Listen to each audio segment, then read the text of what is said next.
মানে দেখলে কালকের দিনটা কেটে যায়। হ্যাঁ হ্যাঁ, তাহলে সোমবার দিন ফোন করবো তোমাকে। তুমি যে দেখলে মানে বুঝতে পারবে কি ভয়ঙ্কর অবস্থা হয়।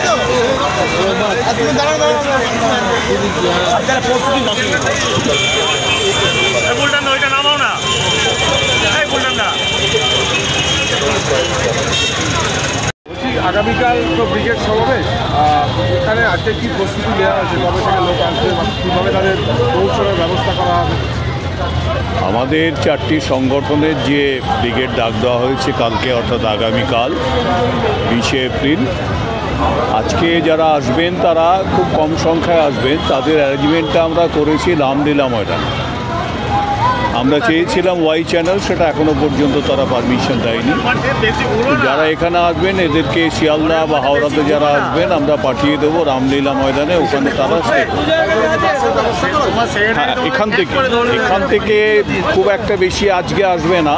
যারা আসবে তাদের জন্য আমরা একটা বাসের কথাবার্তা চালাচ্ছি, আর বাকি আমরা এখান থেকে রুটের বাসে নিয়ে পাঠিয়ে দেবো। কাল সকাল থেকে লঞ্চেও আমরা পাঠাবো, প্লাস অন্যান্য বাসে থাকবো যারা যাবে। বাদ বাকি একটা অংশকে ব্রিগেডেই আমরা ডাইরেক্ট পাঠিয়ে দেবো। কত মানুষ আসবে বলে আমার ধারণা, ধরুন কাল সকাল থেকে তো প্রচুর আসবে। আজকে অন্তত পক্ষে শিয়ালদা এবং হাওড়াতে আশা করছি 1000-2000-এর মতো লোক আসবে।